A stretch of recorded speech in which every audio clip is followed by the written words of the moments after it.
So today, I'll say at long last, we were able to schedule Kala Visvanathan, who has been in demand lately to give lectures. Who knew she would become professor of epidemiology this year?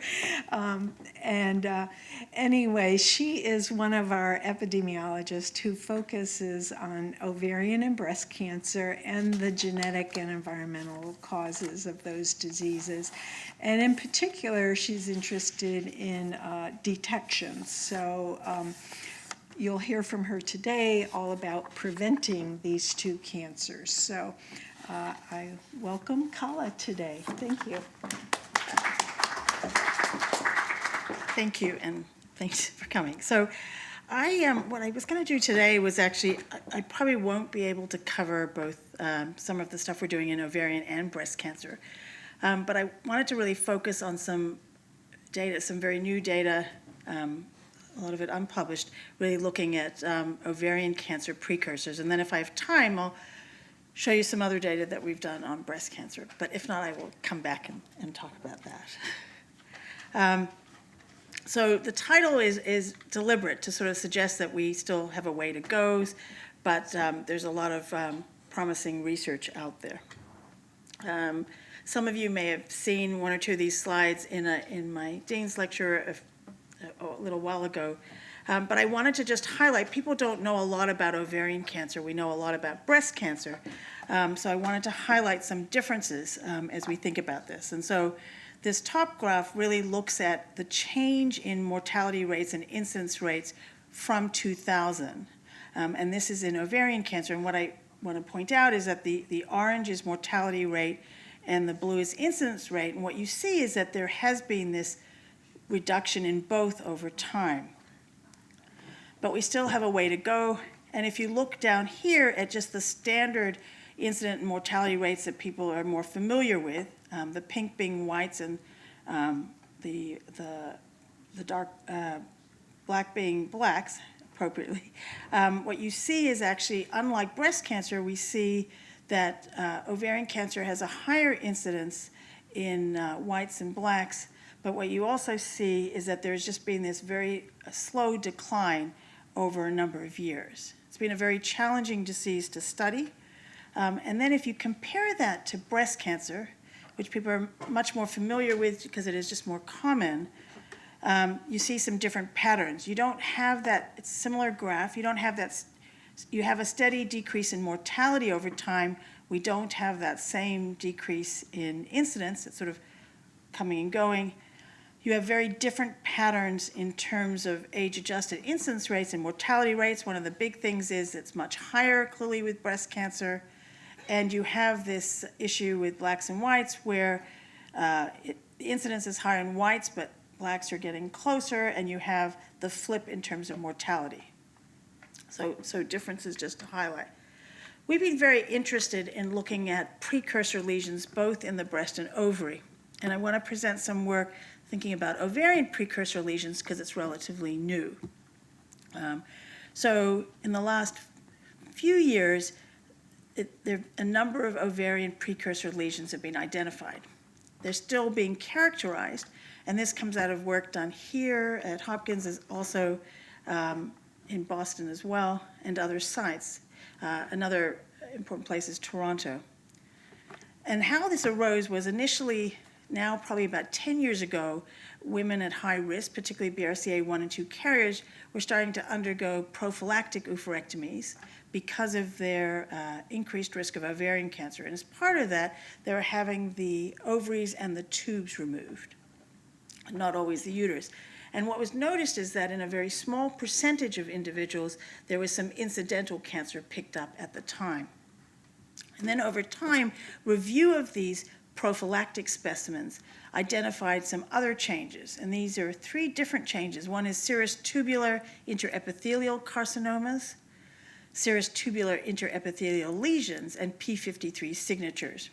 The difference between these is the STICs, or serous tubular interepithelial carcinomas, where you have clear atypia, you have some piling of the cells, as you see here, some differences in epithelial maturation.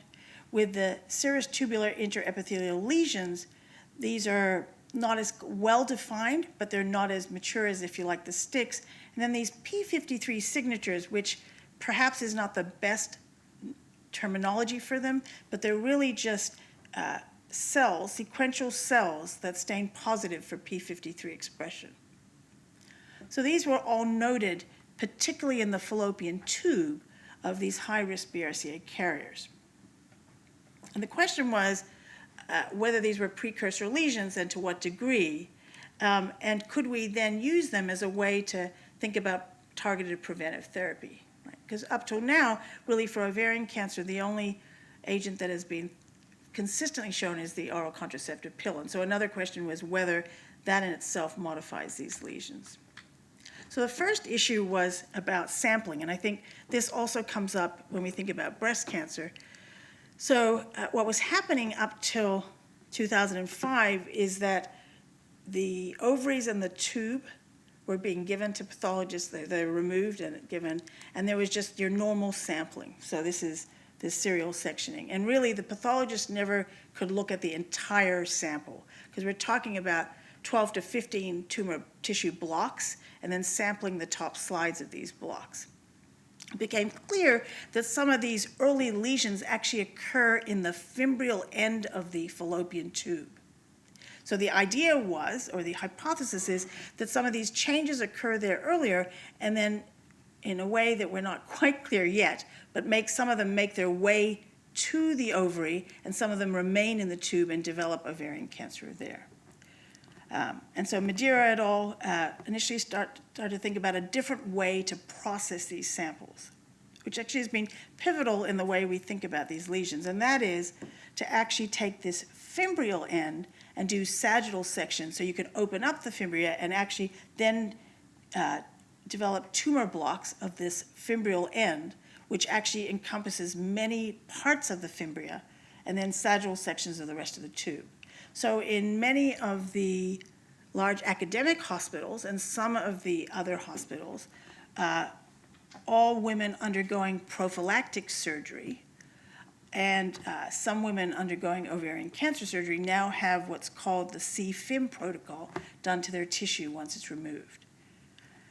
And the pathologists then take the top part of that block of the fimbria and sample the first 2 or 3 sections to look for these lesions, to look both for incidental cancer and look for the lesions. This was felt that at least it did a little bit better coverage than before. Before it was just sagittal sections. In the literature, when you look at these smaller, mainly pathology studies, these sticks have been reported in between 19 and 60% of advanced high-grade serous carcinomas. So this was interesting. So if you took a woman with serous carcinoma, you either adjacent to the stick or further away, and this was an important point, you would actually find, adjacent or further away from the cancer, you would actually find these sticks. So the thought was that this was supportive evidence that these could be precursor lesions. And then there've also been some studies to suggest that the high-grade serous carcinomas may arise from these sticks. And this was studies that show that the mutations that you see, the common mutations in serous carcinomas, may be present in the stick. The challenge about sticks is that there are very few cells, and they're hard to actually look at for mutations. And so a lot of that work is still ongoing. They definitely had a similar picture in terms of specific markers like cyclin E1, RSV1, fatty acid synthase. They had the exact similar P53 mutations, and ovary, unlike tumors like the breast, about 100% of high-grade serous carcinomas, or at least 95 to 100, have P53 mutations. So we saw that they had similar profiles in terms of telomeres, shorter telomeres. And so these, again, it's not direct evidence because you can't remove the ovaries and then follow them, right? Once you remove the ovaries, we're not able to get natural history. So it's a much more challenging organ than something like the breast. So initial data also showed that the stick prevalence in unaffected prophylactic, women having prophylactic surgery was somewhere between 7 and 20%. Right? So we had sticks in these advanced high-grade serous cancers that were up to 60%, but there was a range. So not every high-grade serous cancer had a stick. And then we had, in prophylactic specimens, these small studies showing somewhere between 7 and 20%. Then there was another interesting observation by Crum and colleagues at Harvard, which was, again, in a small number of cases, and that was that they could identify these p53 signatures in about 50% of the tubes. So we had sort of this interesting set of numbers. So the first thing we did was, being an epidemiologist, is we wanted to try to actually identify a reproducible way to define these lesions. So the first thing we did, we conducted a study, and I'm not going to go into details, this is just the flow chart, where we got together GYN pathologists from multiple centers and actually did multiple rounds to just define the stick. And what we found, surprising to the pathologist, but maybe not as surprising to some of us, is that even defining these lesions was challenging, and that we ended up going from a very specific approach to a more in-between sort of moderate approach. And even things like knowing whether something was p53 positive or negative or laminin positive negative was not consistent among the pathologists. But we eventually did create an algorithm, which we ended up getting an agreement, a cap of about 0.7, so we thought that was reasonable to move forward. And this is the algorithm, just to give you an idea of how we thought about it. So it was based on the morphology, so with an H&E slide, what they saw, plus we based it on their p53 staining, as well as Ki67. We were not as confident about Ki67, and with the p53 immunohistochemical staining, there were some situations where it was negative, but in the majority of situations it was positive. So we knew that there were some times that p53 would not be an issue. But it was associated with about a sensitivity of 87% and a specificity of 100%. And so we then went on to look at another marker, Yiming Shi's work and Bob Kerman, laminin C, which seemed to be even more sensitive, and then have now incorporated that algorithm. After developing the algorithm, we validated this algorithm in another set of samples with another set of GYN pathologists. But again, this was only for sticks. It hasn't been done for the stills or for p53 signature. So we then set about to conduct this multi-center ovarian precursor study. This was very challenging, and I wanted to walk through it and just tell you a little bit about it. So it has 3 parts. The first part was we wanted to know what was happening in routine clinical practice. So the centers that were involved was Hopkins, Sloan Kettering, Yale, and Toronto. We selected sites where there were actual GYN pathologists with expertise in ovarian cancer. And all these sites had to have been conducting sampling prophylactic surgeries using the CFIM protocol. We identified women who had had prophylactic surgery at 30 years of age or older, because that's sort of along the recommended guidelines. We didn't want to identify younger women because that's not part of standard of care. So the first thing we did is we took information from about 400 cases. So these were cases from 3 sites, Toronto, Sloan Kettering, and Hopkins. We had issues trying to link epidemiological data at Yale. And we took they all were done by CFIM protocol, and we took their reports, and we basically looked at if one pathologist read this, what would happen, and we looked at their epidemiological factors. So this table 1 just compares sticks and cancer to individuals with no stick. So we only had 18 people with sticks or cancer. And so these are people where they're looking at the fimbrial end of that tube, right? So this is what happens in routine practice. And then we had a bunch with no sticks. And probably the most thing to look at, probably the strongest risk factor is actually age, right? Which you might imagine. So we saw the sticks and cancer in the mean age was 52.9, whereas the no sticks were 48. and the other piece to mention here is that our sample size, the majority of women were BRCA1 and 2 carriers. So we had very few. And the reason I mentioned that, there had been some data up till now saying that these sticks are present also in non-high-risk women, but that data is even more sparse. And it is unclear whether this is more predominantly something in BRCA carriers. And what we found here was none of the traditional risk factors for ovarian cancer or breast cancer really associated with these precursor lesions. So a little disappointing if we think that they're a precursor lesion, but not necessarily unexpected. So the main thing was age was the only risk factor. We then went on to look at these cases more closely, and what you saw was that if you look at the cancer alone, this was for incidental cancers, you see the age was about 55, and stick in cancer was about 60, stick alone was 50, and you go down a little bit with the P53 and the stills. And no lesions were younger. So one of the challenges we have is that when we do these prophylactic surgeries, we are doing them in women at age 35 and above. And so is one of the reasons that we're not seeing as many sticks because the sticks are occurring much closer to when you get cancer or occurring at the same time. Because remember I mentioned that when you look at samples of ovarian high-grade serous cancer, you see the range between 19 and 60% of these have an adjacent stick. However, if that's the case, it's a pretty short half-life between the precursor lesion and the cancer. And so this is unclear. But what we found here was sticks in incidental cancers were about 4.5%, incidental cancers were 0.13%, stick was 3%, and P53 was 9%.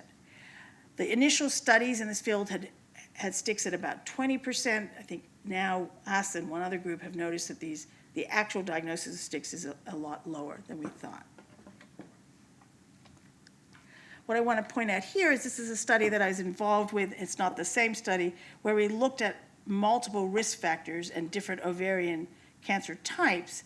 And the only point I want to make, and this tells you the strength of the association, is that when we think about ovarian cancer as a whole and when we think about specific subtypes, we do have different relationships with these subtypes, right? And so not having any association with high-grade serous is surprising, but not entirely, because most of the risk factors here are not associated with serous cancer. So the way that this works, it's like an epidemiological heat map. It's subtypes here, risk factors here, and each of the colors just tells you a little bit about the strength of the association. And so what you see for serous cancers, which we're talking about, these precursor lesions, that most of the associations are not strong here, except for first-degree family history and ever hormone use. So then we looked and we compared those individuals with P53 signatures only with those with not. And again, we really did not see anything strong except for breastfeeding. That's the only one that we've seen a strong association for. So I'm not sure what to make of that yet, but the rest of them we really did not have, again, the risk factors didn't align up with high-grade serous ovarian cancer. So then we went to the next phase, which I think was a very interesting phase and very complex. We actually decided that we wanted to get a better sense of these lesions, and we took all the tissue blocks in the fimbria, which is 3 or 4, and actually took tissue from the top of the block and flipped the block and took tissue from the bottom. We couldn't exhaust the block completely because these are valuable samples. We did that in 2 or 3 cases, but we weren't able to do that in everyone. And we stained these for a combination of markers, laminin C1 first, an H&E stain, P53, Ki67. And this just is a figure to show you how we did that. And this was actually in a subset. Let me go back to this first slide. So this was in a subset of women where the blocks had not been used, and we could look at this. And what we found here was that, so now we're talking about not individuals, but lesions. We found that we got about 5 sticks, so the prevalence stayed similar. It was 2.9%. They're all BRCA, but we found that they were that this was all just looking at the fimbria, we found that somewhere in the top and somewhere in the bottom. And remember, I was talking about sampling and how we usually only sample one part. So clearly and when we've cut through these blocks, we don't see the stick going through. So clearly, you may or may not get the stick if you sample only the top of it. But we did see that the lamin Z was positive all the way. Ki67 was not as good a marker when we looked at it, and P53 was consistent. So, but probably the most important message here is that when we did, these 105 were done by central review, there was there was not 100% agreement. And so we often needed, and in these cases, 2 cases, we needed a third reviewer. So again, even with an algorithm, even with identification, there is some variation. So we had all of these reviewed twice, and then if there was a discordance, we would review it a third time. So it's quite a large study. We then took 37 of these cases from Hopkins, and we actually then went through and got the pathologist to look at all the blocks. So not only the fimbria, but also the rest of the tube. And we also got them stained for all the different markers. And again, the question here was, if you flip the blocks top and bottom, do you pick up more? And then also, if you sample the entire tube, do you pick up more? Because routinely now, we don't flip the blocks, we sample the top, and we only sample the fimbria using that CFIM protocol. And what we found is, in fact, you do. So we found that the stick prevalence stays the same. It's really quite low. Again, it's about 2.7%. But we got more stills at 5.4%, and our P53 signatures increased. So we got about 30%. And I think the question that we are puzzled by is, obviously, these are now P53 signatures not just occurring in the fimbrial end, but also in the tube. But we see most of these incidental cancers in the fimbrial end. And so one question is, how do we identify which of these P53 signatures may be important to go on to develop these ovarian cancers? So I think it's a really interesting question. And we're now starting to do some molecular characterization of the P53 signatures along with the sticks and stills and compare that to normal. So there seems to be a lot more P53 signatures, some sticks, and then some incidental cancers. And I'm sorry I don't have a graph here, but to sort of show you. And there definitely seems to be an age difference between these differences. But again, the actual sticks are very low in what we're finding. So I think this is very interesting. So what we're seeing here is really that let me go back for a minute here. Oh, the second piece I wanted to show you here was that we didn't, even with central review with an algorithm for the sticks, we don't have as good an algorithm for P53 and stills. We were not seeing such good agreement between the reviewers. So these no's are kind of places where they all needed a third review. So every lesion, so we had 2 reviewers blinded, looked at it, and then the third reviewer was always needed to really come to consensus. So I think it's telling you 2 things. One is there definitely are potential lesions in the remaining of the tube, but there is also this issue of misclassification based on reviewers and what they feel, and therefore at this stage, data that's not centrally reviewed may be concerning in terms of whether or not there is something there. Now, what is interesting is if you go back and look at the stick prevalence of 2.7 to the initial data here from this is a review that was done in the bigger sample of 400 where there wasn't central review. We are looking here at about 4.5%, and we're looking at when you have central review, it's probably about 2.7%. So it may be that we are overestimating the sticks a little bit in normal review and underestimating, and because the estimates seem lower once we get consensus. And P53 here, on the other hand, was 9%, and there it was much higher. So there's still some work to be done. So let me stop there for a minute and see if people have any questions. I think conclusions here are prevalence of sticks in routine clinical practice is much lower than originally reported. It was about 20%, we've come down to about 3%, and in our hands, maybe about 2.7%. There are clearly differences in the sampling, if you just sample the top of the slides versus if you flip. I didn't mention here, but when we exhausted 3 of the blocks, we didn't see it go through the blocks. So these are clearly signatures or lesions at the top and the bottom of the block, so there's some benefit in flipping.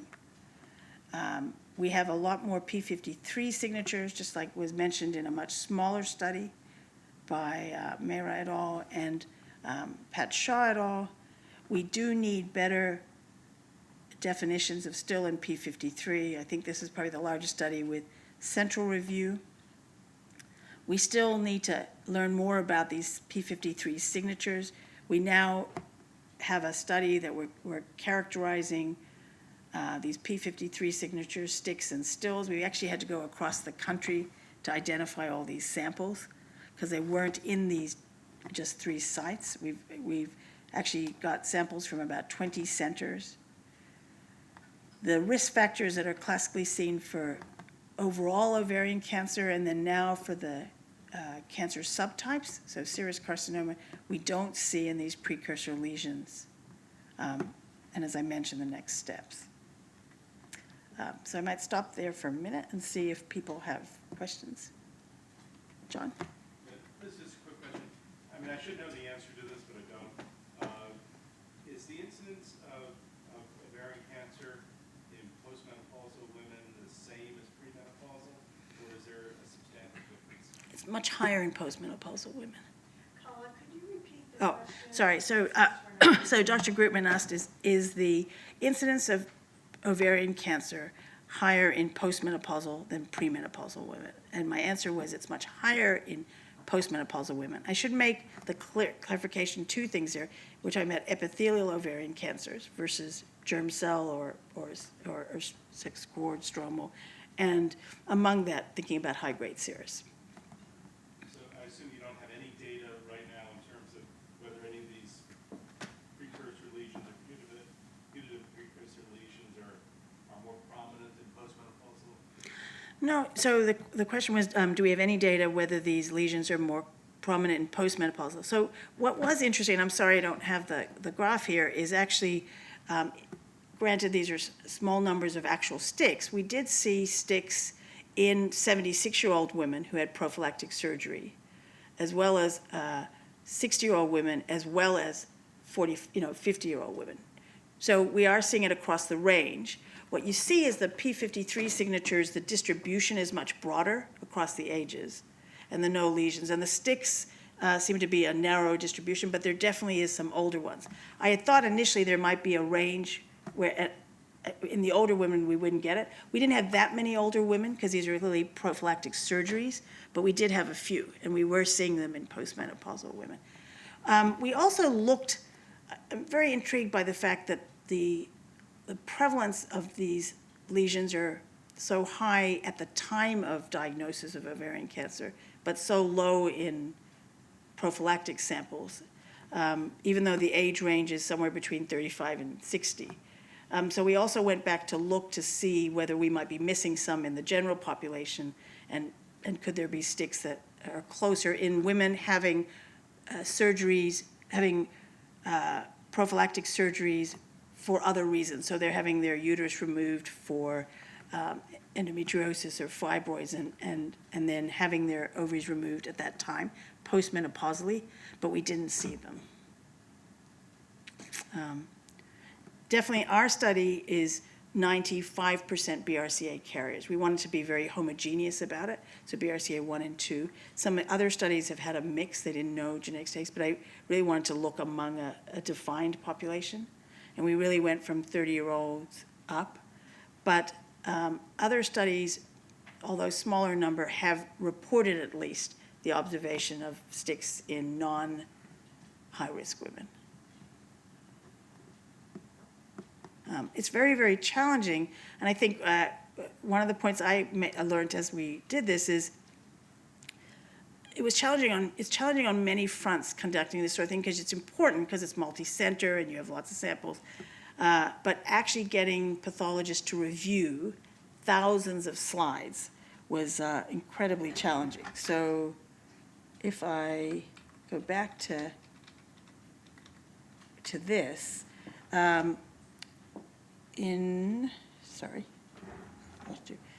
part 2 of the study, we actually got them to review 5,608 slides, right, from 701 blocks. And in part 3 of the study, they had to review 4,256 slides from 532 blocks. So when you look at the number and you think, well, 105 cases is not a lot, or 100, it's a huge number of blocks and slides to review.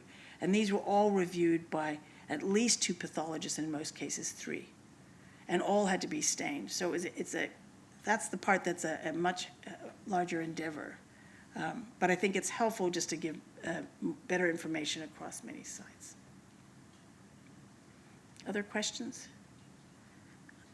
I'm looking at the time to see what's not in front of me. Do I have more time? 12:35. Okay, so that's in front of me. Okay. So my second piece, I thought I would share. I think it'll be very interesting once we do the molecular markers on these and compare. We're going to compare individuals P53 signature without and individuals with sticks without, and we've managed to get a large number from about 15 institutions, so I think that will be very good.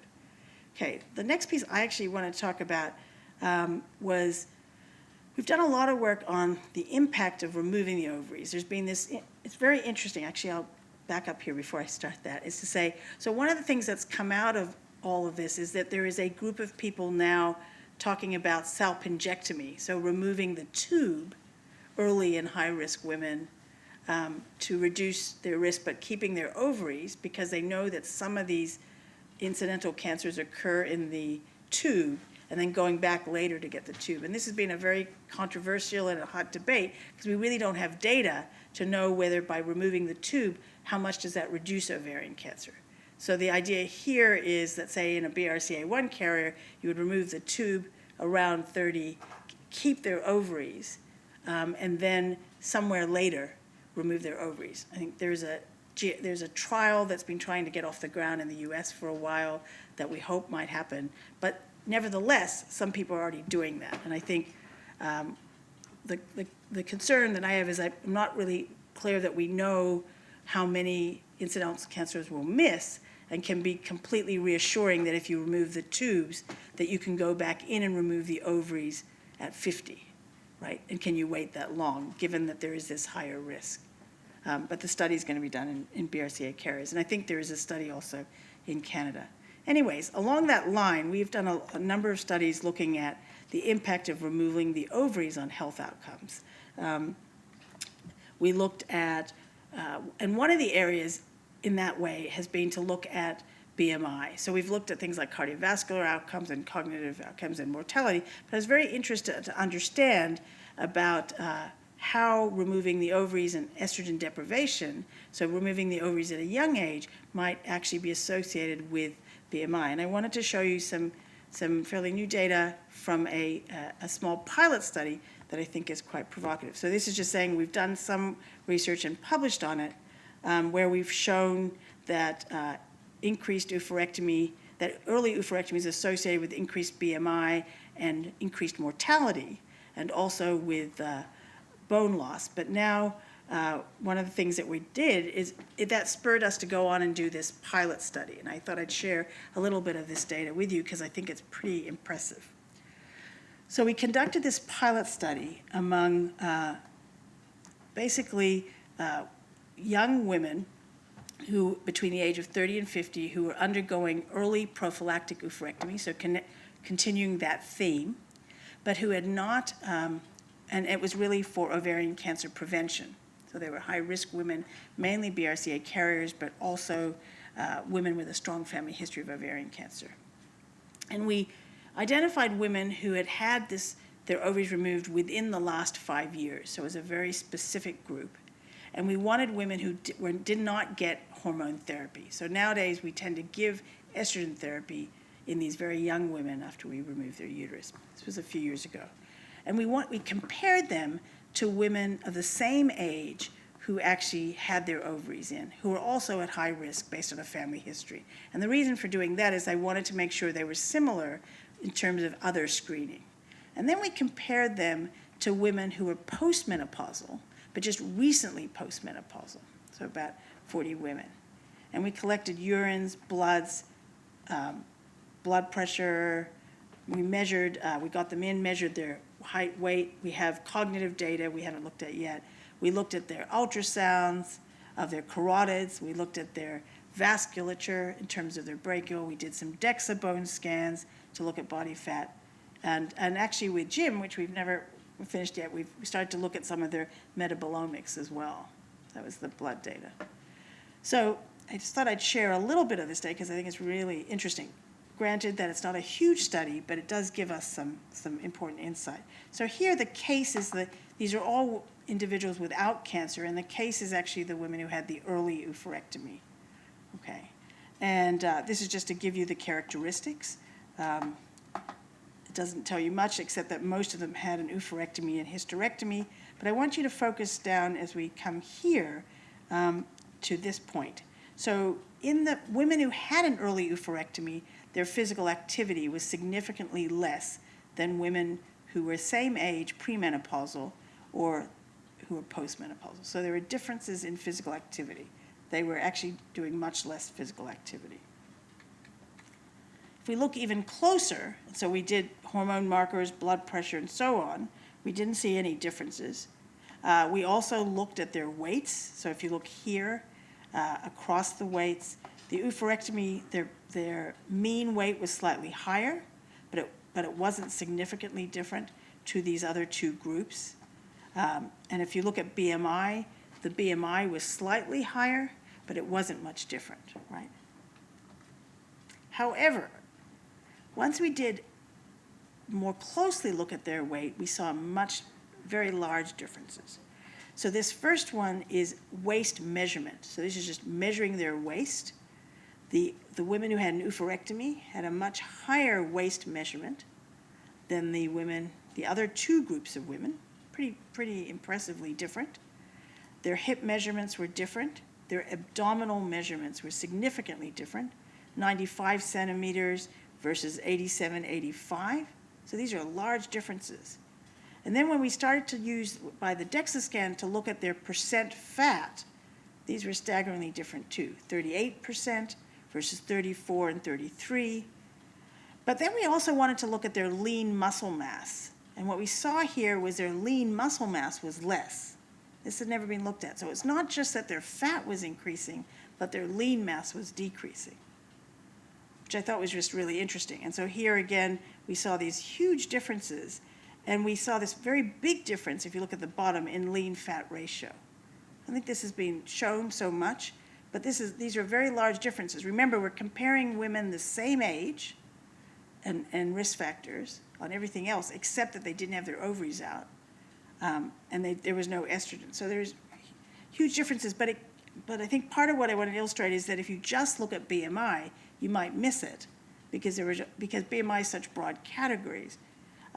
But if you actually look at specific areas where you expect there to be an increase in body fat, and you also look at their lean mass, you actually see these massive differences.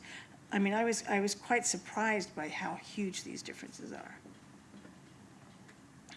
are. Just to complete the picture, we also looked at all sorts of other things like endocrine scores, their sleep scores, and actually they were all pretty consistent the way you would think, right? So they would get more hot flashes, they would have more things, but the biggest two things were physical activity and actual weight, and just not feeling healthy. So I don't want to do lots of things for you, I just want to highlight things. So this is physical function. If you look at this thing here, what we saw was the oophorectomy people had significantly lower physical function than both the postmenopausal women or the pre. So there's always been this anecdotal thing about that these women are depressed. We didn't see any of that. Their depression scores, which are here, were similar, but what we really saw was it's really about physical function, it's about weight gain, it's about fatigue. It's about emotional well-being. So, and it was just their general health and physical activity. We then tried to understand what were the things that were driving what we're seeing, these differences. And what we saw, really, it's a little bit more of a complicated table, but basically we saw that the three things that were driving it were really physical activity, general health, were the two things that really made a huge difference in terms of changing this weight parameter. It wasn't really depression. We still haven't looked at the cognitive things, but there's clearly this difference, and we've never really showed it, between those women who undergo this early oophorectomy. And remember, these are all high-risk women who are pretty motivated, but they're really finding it difficult, even within the first 5 years. And what was staggering about the weight gain is that the weight gain that I showed you was within 5 years of having an oophorectomy. So we're not talking about 20 years out or 30, we're just talking about within 5 years that the weight difference is so great.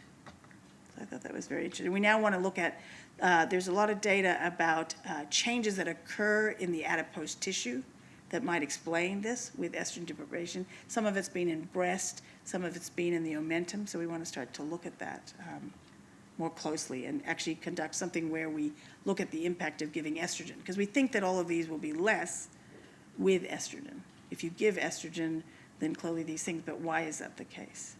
But I was very impressed by, even though it was a pilot study, just the magnitude in these women that we saw. And then my last piece that I wanted to highlight, so do we have any questions about that?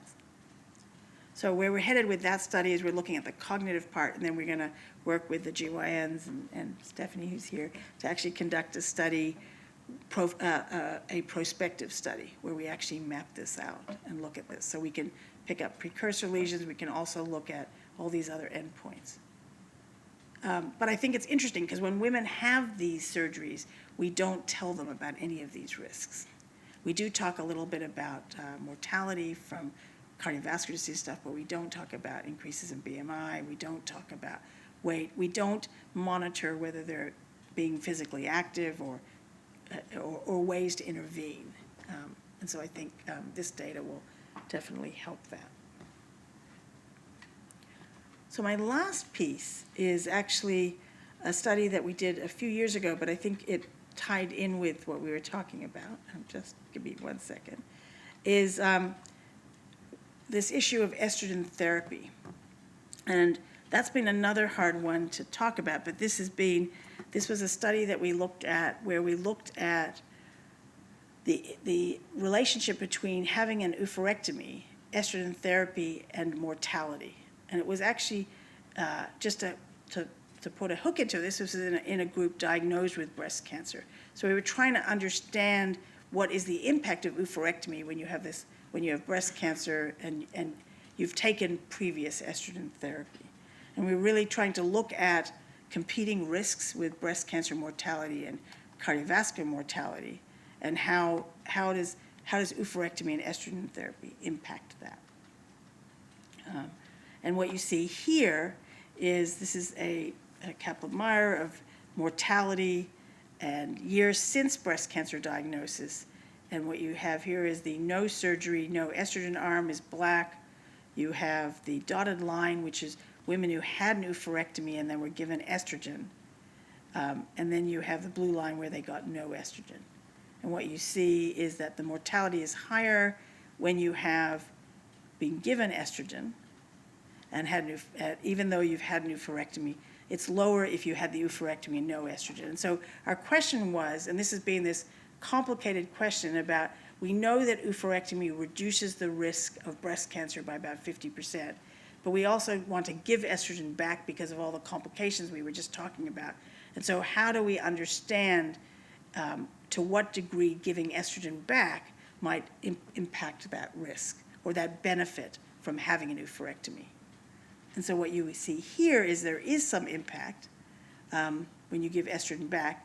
And then when you look at cardiovascular mortality, similarly, you have the black line is no surgery and no estrogen. You have the red dotted line is when you give estrogen alone and you've had a THSBO.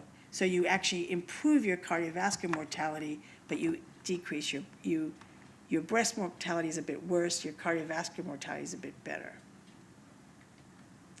And this is a very complicated table, but I'm going to end on these two because I think it's really, really interesting. So if you then parse this out a little bit more, you actually can look at those individuals who never had hormones by age and look at the timing of their oophorectomy. I think this is really interesting. And what you see is if you have an early oophorectomy, right, you've had no hormones, and you think about your age of breast cancer diagnosis, you actually have a benefit in terms of reducing your breast cancer risk. But as you get older, that risk starts to come up, just because there's an age effect in terms of breast cancer.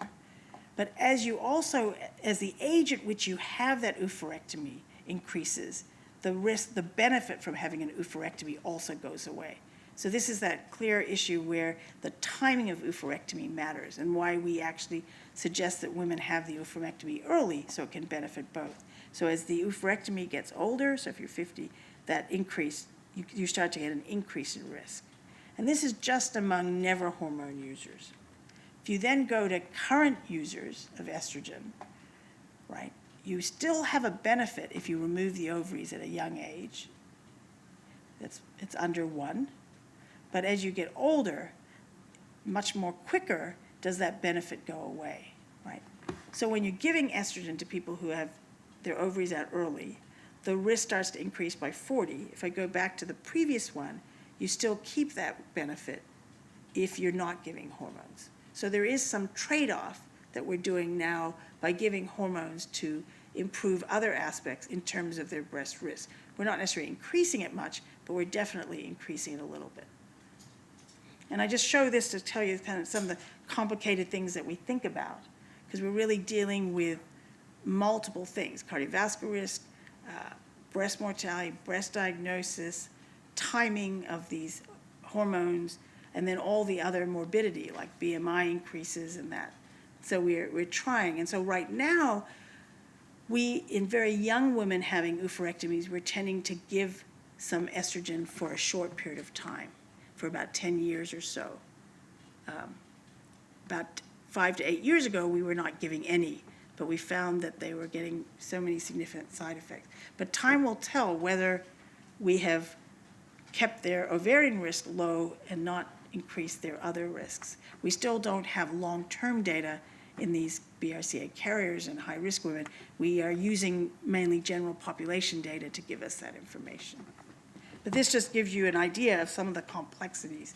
So you're moving with age of oophorectomy, moving with age of breast cancer, and you've got the hormone replacement. And then I'm going to stop there. Just lastly to say, we are now participating in a lot of cohort consortiums, one that we have and one that others, trying to get more information on ovaries. And so this is just an example of one where we are hoping when we have many, many more cases, we can actually identify some of this. But I think there's a benefit for these consortiums. You get a lot of, you get to look at large numbers, but there's a weakness because you lose the granularity. And so what I was hoping today, that I've kind of showed you the benefit of larger studies, the benefit of smaller studies, to be more hypothesis generating. And the importance of kind of thinking of multiple outcomes as well as the cancer itself. I will stop there. Thank you. We have time for a couple of questions.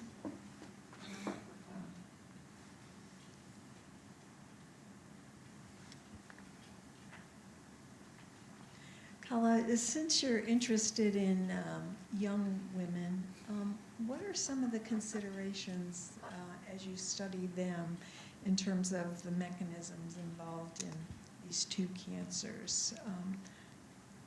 Are they biologically different from older women and so forth? So I think in breast it's much more clear, right? Because we have these younger women who have triple negative cancers, and we have that. I think in ovary it's not as clear, for high-grade serous at least, that it's really an age. I'm not sure it's an age issue there, but it's a subtype issue. But I do think there's an area which we didn't touch on here, when you think about like borderline cancers, so these are more indolent cancers that, that women do very well, but still undergo routinely large surgeries to diagnose them and then follow up. And so I think they're a group where there's a lot of over-treatment. I think one of the challenges in ovarian cancer, which is not, I think there's not that many other cancers like that, probably pancreas and brain, is that two things. Often women will present with a mass, and you can't make the diagnosis of ovarian cancer until you actually go to surgery, right? We don't have that issue with something like breast cancer where you biopsy the breast and you know what they have, so you can kind of plan. Whereas I think with ovarian cancer, one of the problems is a lot of the masses end up being benign, but you don't know whether it's actually malignant and the type till you go to surgery. And I think that's often changed the approach and made it more challenging to think about. There is another technology, Luis Diaz and Victor's PAP. PAP. The triple PAP. Yep.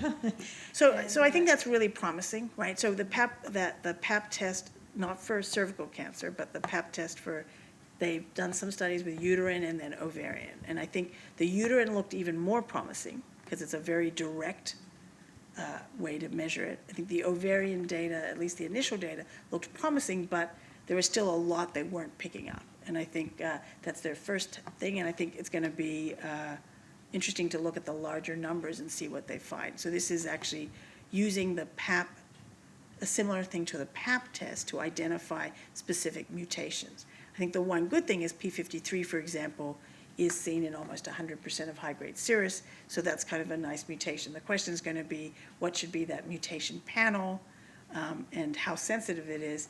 And if you're really trying to pick up something early, do you really identify it through pap smear? Because remember, right now, when we diagnose ovarian cancer, it's often late, and therefore it doesn't seem unreasonable that we could move that spectrum back a little bit, but I'm not sure we're going to get to the point where we're having early. Because even with breast cancers, when we look at early breast cancers, and we look at circulating DNA or we look at methylation, we're not picking up the majority, because they're not in the blood yet. So we will see. Great. Well, thank you.